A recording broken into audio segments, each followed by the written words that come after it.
Sony has recently gotten a patent that can turn nearly anything into a PlayStation controller. Let's get into it. So before we begin, yes, I am very much aware that not all patents come to fruition. It is literally just a means for companies to be able to claim ownership of an idea so that other companies can't steal their idea and sell them. And if need be, if another company tries to steal your idea, you can pursue things legally if you have a patent. So recently, Sony has submitted an application to the US Patent and Trademark Office, that's the USPTO, detailing its new technology that can turn nearly anything into a PlayStation controller, even if it's non-electronic. In this patent, they use a banana, as you can see in this photo here, and it's definitely strange. I have to say, I do question the ergonomics of a banana and how comfortable that is to use, but if you flip it this way, it's actually not that bad. It's actually not that bad. And now my dog is here because he loves bananas, so I'm gonna give him some of this now. There you go. There you go. And Andy's gone. For those of you that don't know, this is the best boy in the world. This is Titan.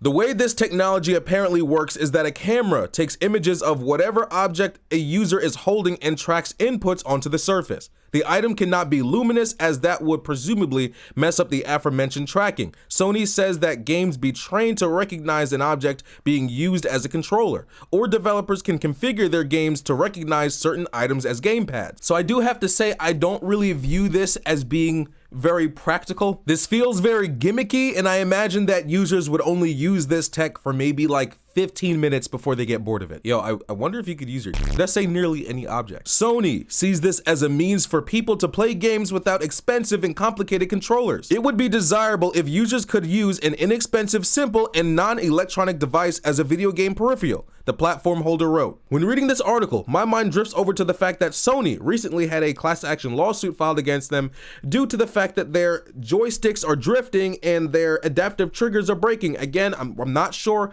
how many people are suffering from those two problems, but people are definitely suffering from those issues. So I can't tell if they're just having fun and coming out with new innovative ideas, or this is like the way things are worded. Again, Sony sees this as a means for people to play video games without expensive or complicated controllers. I'm not sure if this is an answer to the fact that people are suffering from Joy-Con drift and adaptive trigger problems with their PS5 controllers. And I think that the real answer or solution to that problem is Sony just make cheaper controllers that don't have the adaptive triggers in them, and also make them have good quality or improved joysticks. It goes without saying, though, that Sony should still fix the issue with their adaptive triggers and their Joy-Con drift in their regular PlayStation 5 controller. I can, however, see this tech being fun for young children, like a parent who has a PlayStation 5 really doesn't want their, messy child, getting their hands on their PlayStation 5 controller, but also a child may find it fun to just use their, use their bowls, their dinner plates, spoons and forks, and whatever random items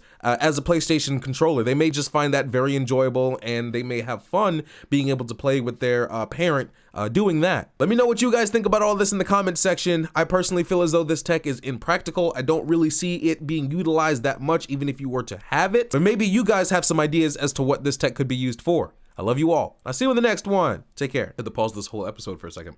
Want it? Here's another piece. Wait.